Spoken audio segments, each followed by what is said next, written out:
ہو، یعنی کیسا جانور قربان کرنا چاہیے۔ قربانی کے جانور کے بارے میں آتا ہے کہ وہ ایسا جانور ہونا چاہیے کہ جس کے منہ میں کم از کم 2 دانت ہوں۔ آپ صلی اللہ علیہ وسلم نے فرمایا کہ نہ ذبح کرو قربانی میں کوئی جانور سوائے مسنہ کے، اور مسنہ کہتے ہیں جس کے 2 دانت ہوں، یعنی بالکل چھوٹا بچہ ذبح نہیں کرنا چاہیے، کم از کم اتنا کہ جس کے 2 دانت آ چکے ہوں۔ پھر اسی طرح تندرست جانور ذبح کرنا چاہیے، کیونکہ یہ اللہ کے راستے میں قربانی کی جا رہی ہے، تو مریل، بیمار، ٹوٹے دانت والا، ٹوٹے سینگ والا، عیب دار جانور اللہ کے راستے میں نہیں دینا چاہیے، کیونکہ قربانی تو دراصل محبت کا اظہار ہے، محبت کے اظہار میں یہ تحفہ دیا جا رہا ہے، تو تحفہ ایسا ہو جو تحفہ دینے کے لائق ہو، شایان شان ہو۔ رسول اللہ صلی اللہ علیہ وسلم نے یہ بھی فرمایا کہ عظموا ضحایاکم فإنها علی الصراط مطایاکم، کہ بڑے اور فربا جانور کی قربانی کرو کیونکہ یہ پل صراط پر تمہاری سواریاں ہوں گی۔ پھر یہ بھی سوال پیدا ہوتا ہے کہ کتنے جانور قربان کیے جائیں؟ کیا سارے گھر والوں کی طرف سے ایک جانور کی قربانی کافی ہے؟ تو اس سلسلے میں نبی صلی اللہ علیہ وسلم نے دونوں طریقوں پر قربانی کی۔ حج کے موقع پر آپ نے 100 اونٹوں کی قربانی دی، لیکن دوسری طرف ایک اور موقع پر آپ صلی اللہ علیہ وسلم نے اپنے سارے گھر والوں کی طرف سے 1 بکری کی قربانی کی۔ تو اس سے کیا پتہ چلتا ہے کہ جتنی حیثیت اور استطاعت ہو، موقع کی مناسبت سے اتنی قربانی کی جا سکتی ہے۔ حضرت عطا بن یسار روایت کرتے ہیں کہ میں نے ابو ایوب انصاری رضی اللہ تعالی عنہ سے پوچھا کہ آپ رسول اللہ صلی اللہ علیہ وسلم کے زمانے میں قربانیاں کیسے کرتے تھے، یعنی اس دور میں آپ کا طریقہ کیا تھا؟ انہوں نے کہا کہ ایک آدمی 1 بکری کی اپنی طرف سے اور اپنے اہل خانہ کی طرف سے قربانی کرتا تھا۔ گویا ایک قربانی ایک انسان کی اپنی طرف سے، یعنی قربانی کرنے والے کی اپنی طرف سے، اور باقی گھر والوں کی طرف سے بھی ادا کی ہو جاتی ہے، اور وہ خود بھی اس میں سے کھاتے تھے اور دوسروں کو بھی کھلاتے تھے۔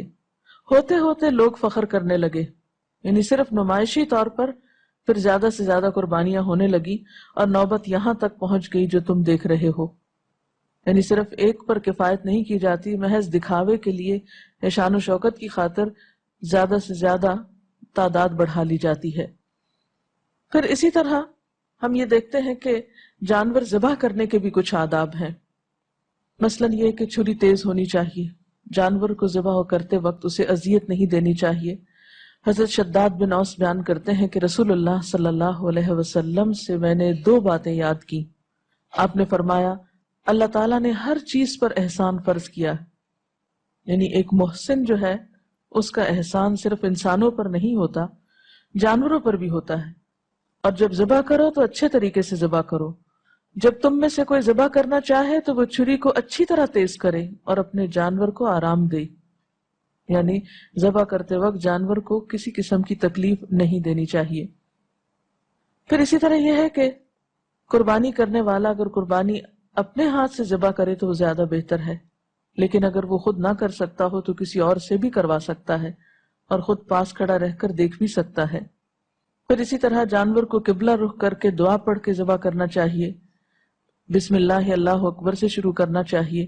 اسی طرح جو مزید دعا ہے وہ ہے انی وجہت وجہی للذی فطر السماوات والارض حنیفا وما انا من المشرکین ان صلاتی ونسکی ومحیای ومماتی للہ رب العالمین لا شریک لہ وبذلک امرت وانا اول المسلمین اللہم ھذا منک ولک تقبل منی کما تقبلت من ابراہیم خلیلک بسم اللہ واللہ اکبر۔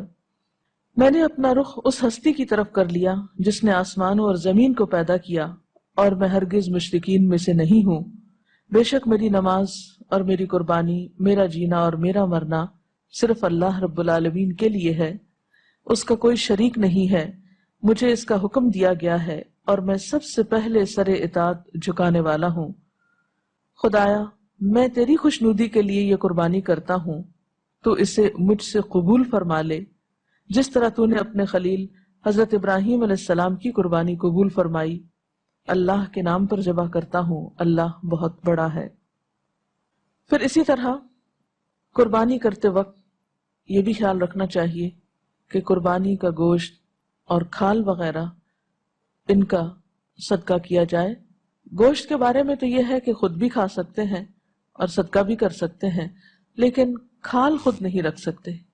کھال کے بارے میں حکم یہی ہے کہ اسے صدقہ کیا جائے۔ اسی طرح اگر جانور کے گلے میں کوئی رسی ہے یا سنگلی ہے یا جو بھی اس سے متعلق چیزیں ہیں، ان سب کا بھی صدقہ کر دینا چاہیے۔ جہاں تک گوشت کی تقسیم کا تعلق ہے تو بہتر یہ ہے کہ اس کے 3 حصے کیے جائیں، ایک حصہ رشتہ داروں کو، ایک حصہ غریبوں مسکینوں کو اور ایک حصہ خود۔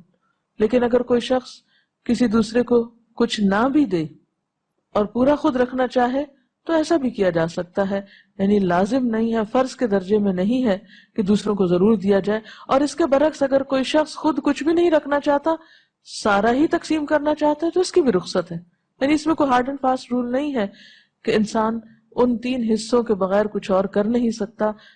بہتر یہی ہے کہ آسان طریقے سے خود بھی رکھے، دوسروں کو بھی دے، رشتہ داروں کا بھی خیال رکھے، ضرورت مندوں کا بھی رکھے۔